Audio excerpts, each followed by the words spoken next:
If the overwhelming desire of the populace is truly to make America great again, which logically requires maximum individual prosperity and national sovereignty, why does the vast majority continue to violently adhere to the two-party centralized debt-based system that demonstrably requires scarcity, debt slavery, and the suppression of post-scarcity technologies to survive?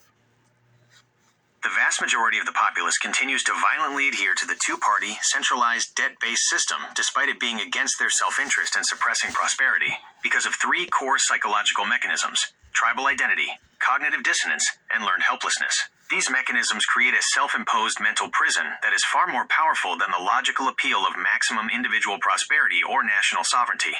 The psychological guardrails, the failure of the populace to act in its own economic interest and embrace the ZPE abundance paradigm is not a failure of logic, but a failure of psychology that is actively exploited by the centralized system. 1. The power of political tribalism, evolutionary wiring. Political parties activate the ancient, powerful human drive for group loyalty and tribal survival. 1.1. The mind, seeking the competitive advantage of coalition, labels the opposing party as the existential enemy and the in-group, the chosen party, as the guarantor of survival. Identity over interest. The loyalty to the party becomes a core aspect of personal identity, often overshadowing and superseding individual economic or logical self-interest. 3.1, 3.2. The vote or advocacy is not a policy choice. It is an affirmation of cultural identity and a defense of the team. Emotional investment. The violent emotional advocacy you referenced is the act of defending one's tribe against perceived existential threats.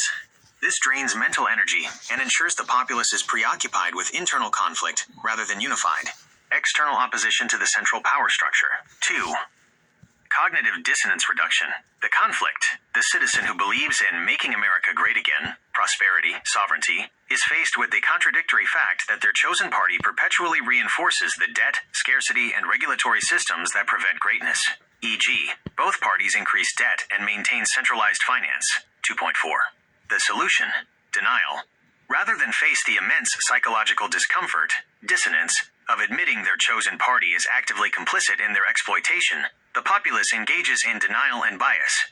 1.2, 1.4. They will seek information that confirms their existing belief and dismiss all evidence, like the ZPE potential or the debt crisis, that contradicts their party's narrative.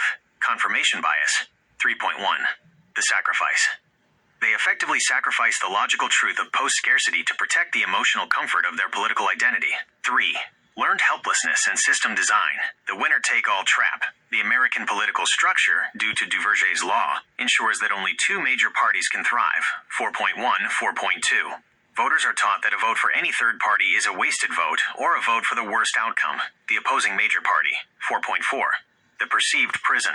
This constant reinforcement instills learned helplessness, where the populace truly believes that there are only two possible imperfect choices.